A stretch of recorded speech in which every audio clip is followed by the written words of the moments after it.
Real time governance విద్యాశాఖని నడిపిస్తున్న శ్రీ నారా లోకేష్ గారి ఆధ్వర్యంలో ఇలాంటి ఒక బృహత్తరమైన కార్యక్రమం ఆయన ఆధ్వర్యంలో జరిగినందుకు దాంట్లో నన్ను భాగస్వామ్యం చేసినందుకు మనస్ఫూర్తిగా నారా లోకేష్ గారికి కూడా నా హృదయపూర్వక ధన్యవాదాలు శుభాకాంక్షలు తెలియజేస్తున్నాను.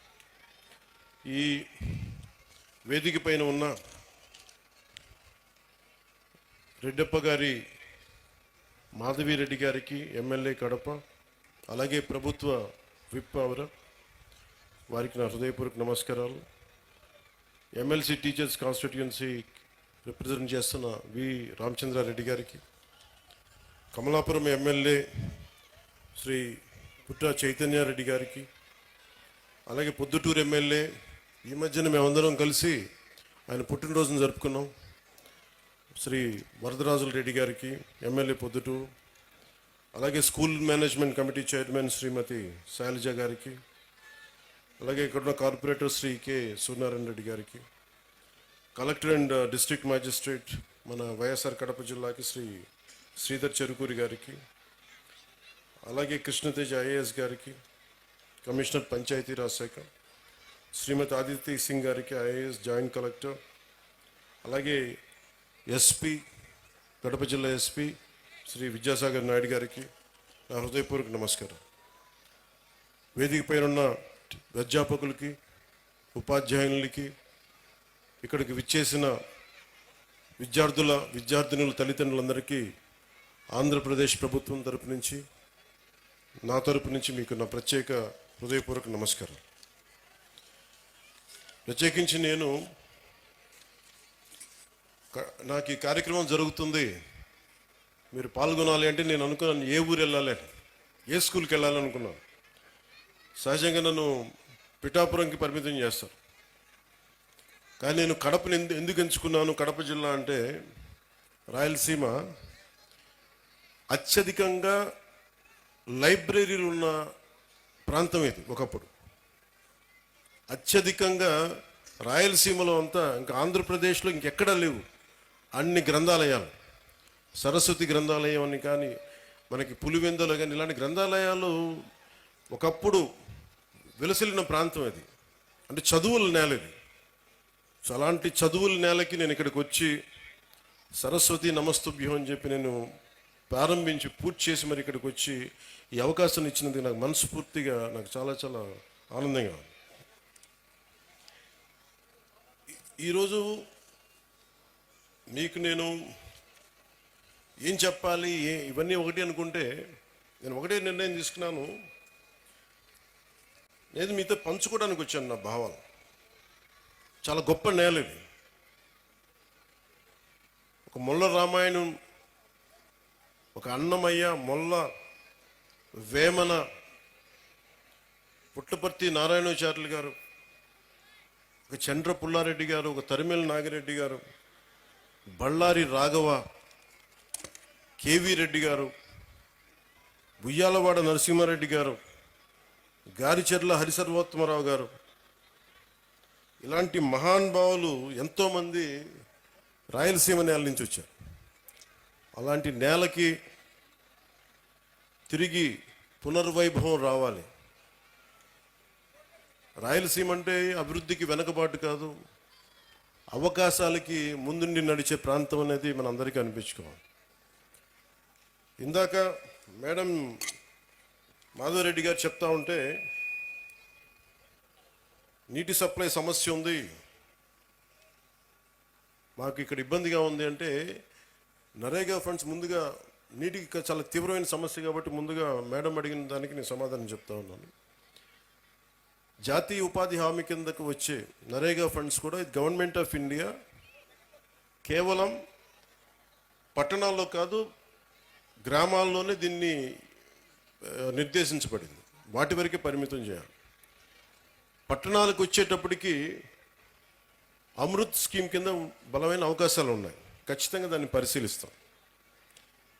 అలాగే మీరు చెప్తున్నప్పుడు ఇద్దరు ముఖ్యమంత్రులు వచ్చారు ఇక్కడి నుంచి, ముఖ్యంగా వైఎస్ఆర్ కడప జిల్లా నుంచి. ఎవరు ఎక్కడి నుంచి వచ్చారని కాదు కానీ ఎంత చేసుకున్నారనేదే ముఖ్యం. ఎందుకంటే దేశాన్ని అంతా ఒకలా చూడాలి. రాష్ట్రాన్నంతా ఒకేలా చూడాలి.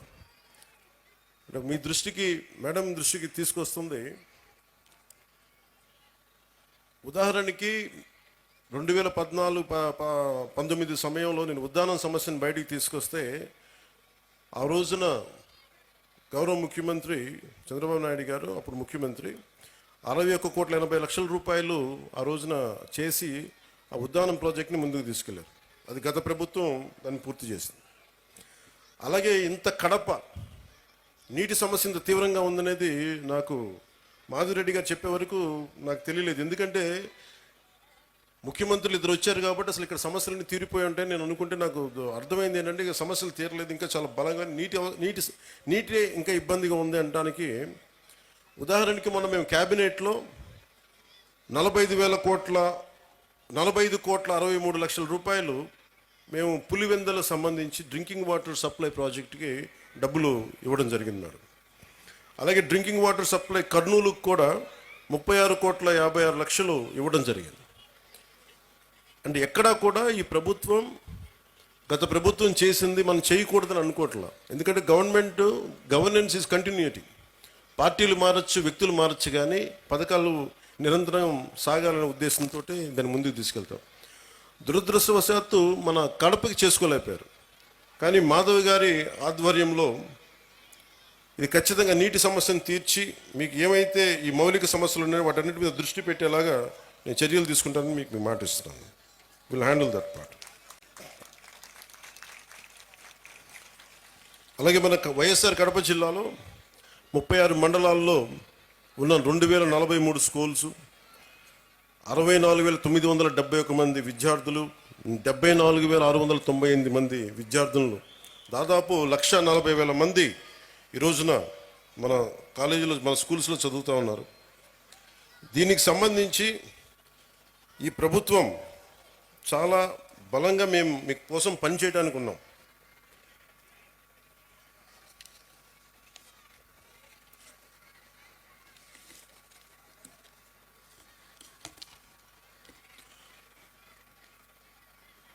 ఒక దేశం ఎంత అభివృద్ధిలో ఉంది అంటానికి హ్యూమన్ డెవలప్మెంట్ ఇండెక్స్ అని మనం ఉంటుంది. దాంట్లో ముఖ్యంగా వచ్చేది హెల్త్ ఒకటి, వాటర్, శానిటేషన్, ఎంత పౌష్టికాహారం ఉంది, క్యాలరీ ఇంటేక్, లిటరసీ, ఎడ్యుకేషన్, ముఖ్యంగా ప్రైమరీ, సెకండరీ, ఇవన్నీ ఎలా చెప్తామని. నిజంగా మనం సరైన సమాజాన్ని సరైన చదువు ఇవ్వలేకపోతే ఏం జరుగుద్ది అంటే అది ఎప్పుడు అభివృద్ధి దిశగా వెళ్ళదు. అందుకని ఈ డెవలప్మెంట్ ఇండెక్స్ని బేస్ చేసుకొని ఏ ప్రభుత్వం కానీ ఏ దేశమైనా దీనికి ముందుకెళ్తుంది. అలాగే అందుకనే ఈ ప్రభుత్వం, నారా చంద్రబాబు నాయుడు గారి దీంట్లోని ఈ ప్రభుత్వం మీ భవిష్యత్తు కోసం చాలా బలంగా పనిచేస్తూ ఉన్నాం. దాంట్లో నాకు 3 అంశాలు మన అధికారులు, మన కలెక్టర్ గారు, ఎస్పీ గారు ప్రత్యేకించి చెప్పారు. 1, విద్యార్థుల భద్రత. 2, వాళ్ళకి సంబంధించిన ఈ మనకి విద్యార్థుల భద్రత. 2, మాదక ద్రవ్యాలు ఎక్కువైపోయినాయి. 3, సోషల్ మీడియాలో, అలాగే ఈ సోషల్ మీడియా ఎలా ఉంది అనేది. ఏదైనా సరే మనం ఎలా వాడుకునే దాన్ని బట్టే ఉంటుంది. ప్రభుత్వాలు కానీ, గత ప్రభుత్వాలు కానీ, ఎవరైనా సరే ట్యాబ్లెట్స్ కానీ, లేదంటే మనం కూర్చోబెట్టి సోషల్ మీడియాకి సంబంధించి ఐప్యాడ్స్ కానీ ఇచ్చారు అంటే అది మీ చదువుకు ఉపయోగపడతాయని, కానీ ఇది ఇంకొకలా వాడటానికని కదా. కష్టం, అది నాకు తెలుస్తుంది. కాకపోతే అది ఎంత మీరు నియంత్రించుకుంటారో, అందుకు తల్లిదండ్రులు చాలా పాత్ర వహించాలి దీంట్లో. మీ బాధ్యత చాలా ఉంటుంది దీంట్లో. అందుకని ఒకేసారి ఇండివిజువల్ టీచర్స్ కంటే కూడా ఇక్కడున్న విద్యార్థుల తల్లిదండ్రులకు కూడా నేను చెప్పేది ఏంటంటే, మీరు ఇక్కడున్న సమస్యల్ని మీరు కలెక్టివ్గా వచ్చే బలం వేరు. ఒకసారి తల్లిదండ్రులు మీకున్న ఇబ్బందులు కానీ, ఇందాక నేను ఒక 3 తరగతుల విద్యార్థులతో మాట్లాడుతుంటే చాలా సమస్యలు నా దృష్టికి తీసుకొచ్చారు. ముఖ్యంగా ఆడపిల్లలు, మేము క్రికెట్ టీం ఉన్నాం, మేము 12 మంది, మాకు టైం ఇవ్వట్లేదు, మాకు ఆడుకోవడానికి సరిపోవట్లేదు, మాకు కెరీర్గా, మాకు స్పోర్ట్స్గా మేము అభివృద్ధి చెందాలి క్రికెట్లో అంటే నెట్స్ బాయ్స్కి ఇస్తారు కానీ మాకు అమ్మాయిలకి ఇవ్వట్లేదు అనే దృష్టి ఉంది. ఆ దృష్టికి తీసుకొచ్చారు. అలాగే ఇవన్నీ కూడా మీరు కూర్చొని మాట్లాడితేనే తెలుస్తాయి. ఒక్కోసారి ఇంకొంతమంది విద్యార్థులు, కొంతమంది అధ్యాపకులు మమ్మల్ని కొన్ని సందర్భాల్లో మాకు పాఠాలు సరిగ్గా చెప్పట్లేదు, కొన్నిసార్లు చేయి చేసుకున్నారు, చేతిలో ఏది ఉంటే దాంతో కొడుతున్నారు. నేను వాళ్ళకి ఏం చెప్పానంటే, మొన్న ఈ మధ్యన రాయచోట్లో కూడా ఒక ఇన్సిడెంట్ జరిగింది. ఆ క్లాస్ టీచరు ఇజాజ్ అహ్మద్ గారు అనుకుంటా, ఆయన ఏదో విద్యార్థులు గొడవ చేస్తుంటే ఆయన ఒక దెబ్బ వేస్తే ఆ విద్యార్థులను తిరగబడి ఆయన గుండెల మీద కొడితే ఆయన చనిపోయారు. సో అధ్యాపకులకు ఎంత బాధ్యత ఉందో విద్యార్థులకు కూడా అంతే బాధ్యత ఉంది. మీరు డిసిప్లైన్డ్గా ఉంటే మీకు బలం ఎక్కువ ఉంటుంది. మీ తల్లిదండ్రులు మీరు చెప్పండి.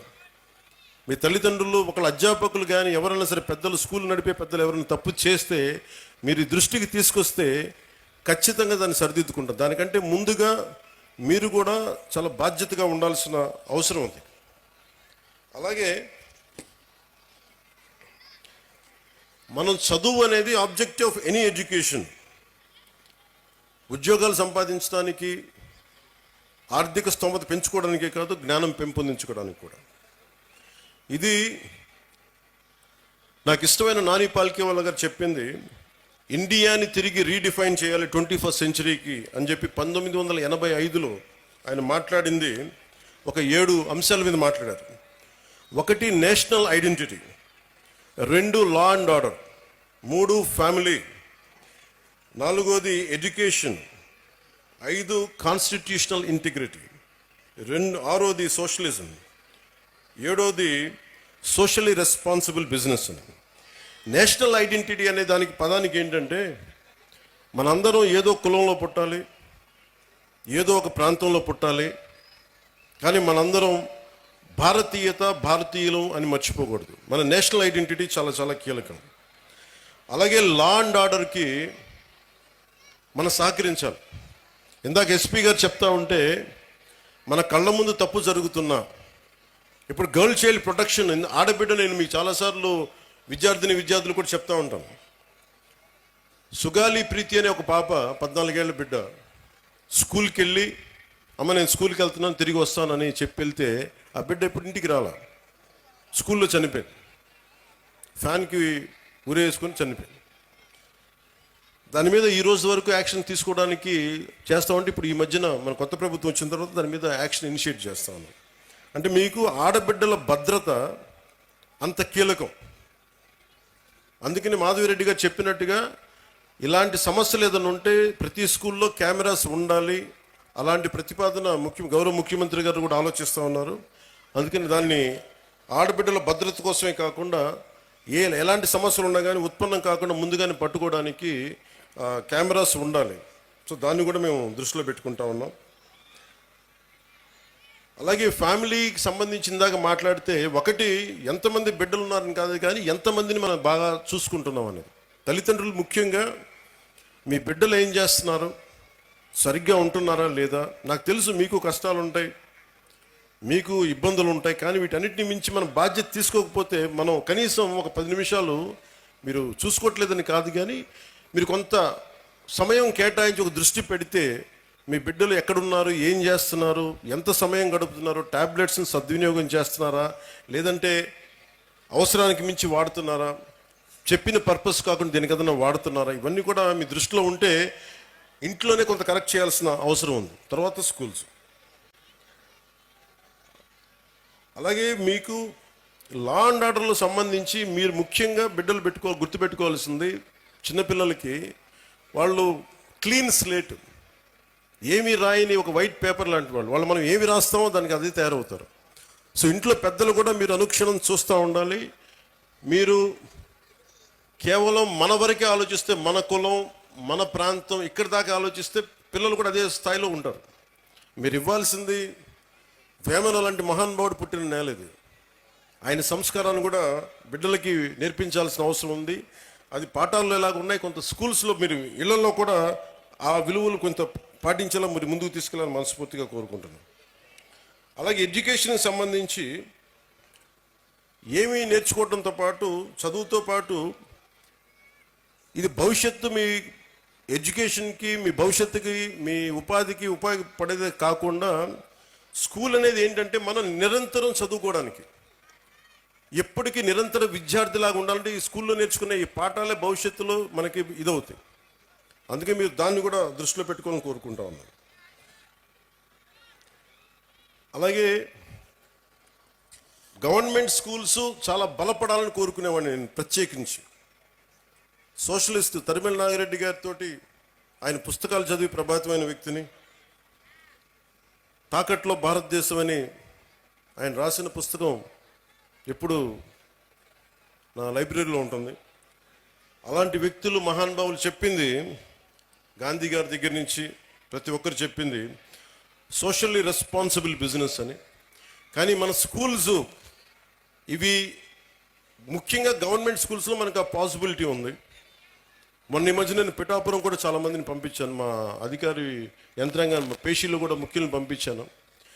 గవర్నమెంట్ స్కూల్స్ని కార్పొరేట్ స్కూల్స్తో సమానంగా ఫెసిలిటీస్ కావాలి అంటే మీకు ఎక్స్ట్రా డబ్బులు అవసరం లేదు. మీకు కేంద్ర ప్రభుత్వం నుంచి చాలా నిధులు ఉన్నాయి, మీకు చాలా స్కీమ్స్ ఉన్నాయి.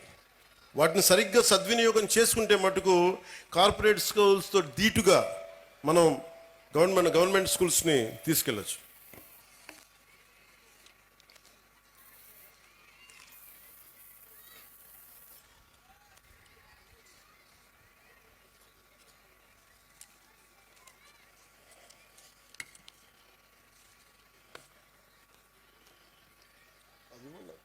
కలెక్టర్ గారు తెచ్చారు.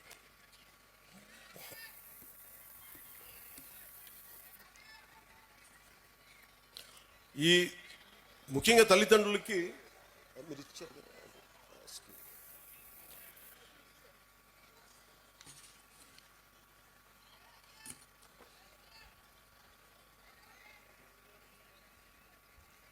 ఇది కేంద్రం వాళ్ళ నిర్దేశకత్వంలో ఉంది. ఇది చాలా రీసెర్చ్ చేసి 21st సెంచరీకి పిల్లల్ని ఎలా తయారు చేయాలనేది ఈ ప్రోగ్రెస్ కార్డ్ కేవలం చదువులకు సంబంధించే కాదు. ఇది వాళ్ళకి భావ వ్యక్తీకరణ నైపుణ్యాలంటే మీరు ఎలా మాట్లాడాలి, మీ కమ్యూనికేషన్ స్కిల్స్, ఒకసారి మీ భాషను చెప్పుకోవాలనుకున్న, మీ బాధల్ని చెప్పుకోవాలనుకున్న, మీ భావాల్ని పంచుకోవాలనుకున్న ఆ పిల్లలకి స్కిల్స్ ఉన్నాయా లేదా అనే దాన్ని కూడా అంశం తీసుకునేది. అలాగే పరస్పర సహకార నైపుణ్యాలు, ఇంటర్పర్సనల్ స్కిల్స్. ఒక్కోసారి మనం 10 మంది కలిసి మన బిడ్డ 10 మందిలోకి వెళ్తే ఎలా నడుచుకోవాలి, ఏం చేస్తాడు అనేది కూడా ఇంటర్పర్సనల్ స్కిల్స్ని అసెస్ చేస్తాయి. అలాగే నాయకత్వపు లక్షణాలు. మీరు చాలామంది అక్కడ కూర్చొని చూస్తే చాలామంది స్టూడెంట్స్ కొంత బాధ్యత తీసుకున్నారు, వాళ్ళ లీడర్షిప్ స్కిల్స్ పెరిగేవి. అలాగే లాజికల్ థింకింగ్. ఈ విధంగా వెళ్తే మనకి ఏం జరుగుద్ది, ఒక తార్కికంగా, ఒక రేషనల్గా ఉండేలాగా ఈ లాజికల్ థింకింగ్. సాధారణ కేవలం మన చదువులే కాదు, అన్ని అంశాలపైన సంపూర్ణ అవగాహన ఎలా ఉంది. అలాగే పర్యావరణ అవగాహన. ముఖ్యంగా మనకి నీటి సమస్యలు కానీ, ప్రకృతి మనకి పర్యావరణ సమస్యలు కానీ, వీటి మీద అవగాహన కల్పించేది.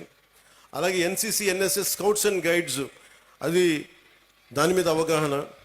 అలాగే పిల్లల్లో ఏ విధంగా వీళ్ళు ఎలాంటి మనకి స్పోర్ట్స్లో రాణిస్తున్నారు, అలాగే ఎలాంటి కళల్లో వీళ్ళకి నైపుణ్యం ఉంది, ఇవన్నీ కూడా చాలా ఉన్నాయి. చాలా ఏ పాలసీ అయినా చాలా అద్భుతంగా ఉంటుంది, ఏ పాలసీ అయినా సరే. కానీ మీరు చేయాల్సిందల్లా ఆ పాలసీల్ని వాడుకోవటం. మీరు స్కూల్స్ మీద తల్లిదండ్రులు ఒత్తిడి పెట్టాలి. మీరు ప్రభుత్వం చాలా చిత్తశుద్ధిగా ఉంది, మేమందరం బలంగా మీ వైపు ఉన్నాం.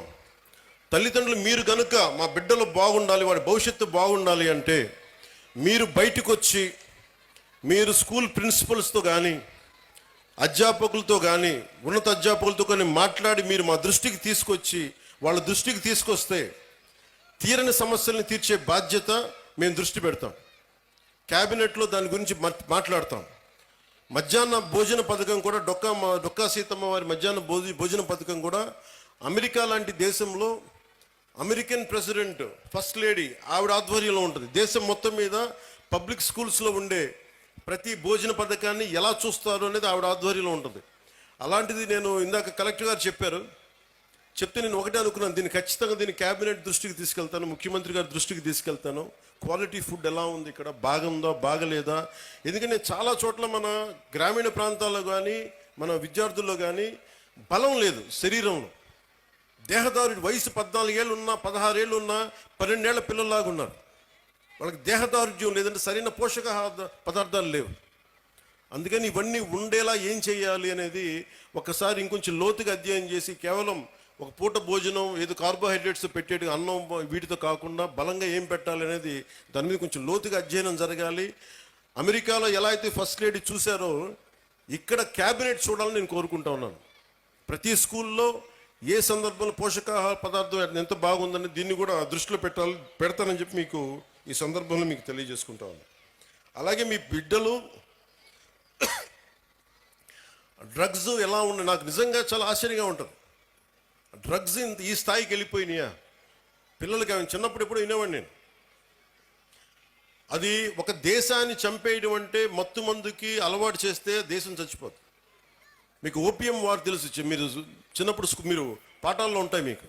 చైనా ఓపియం వార్స్ అందరికీ మత్తు మందులు అలవాటు చేస్తే వాళ్ళకి తిరగబడే శక్తి పోద్ది, ఆలోచించే శక్తి పోద్ది. అందుకని మనం ఎవరన్నా సరే ప్రణాళికతో చేస్తున్నారా, ఇది ఎవరైనా ప్రణాళికతో చేస్తున్నారా లేదంటే ఇది యాక్సిడెంట్గా జరుగుతుందో ఒకసారి దీని మీద దృష్టి పెడతాం.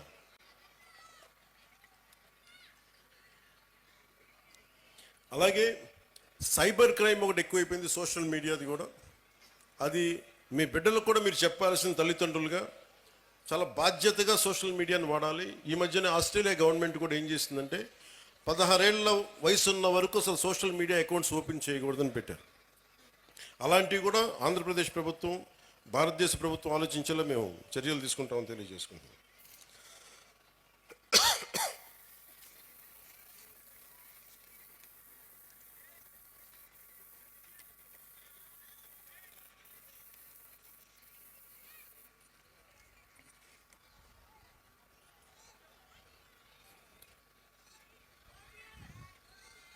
సినిమాలు మీరు ఇందాక నా పేరు అరుస్తూ ఉంటే ఒకటే చెప్తాను మీకు. హీరోలు అనేవాళ్ళు ముఖ్యంగా విద్యార్థులు చెప్తున్నా, నాకు అధ్యాపకుల మీద నాకు చాలా గౌరవం. నాకు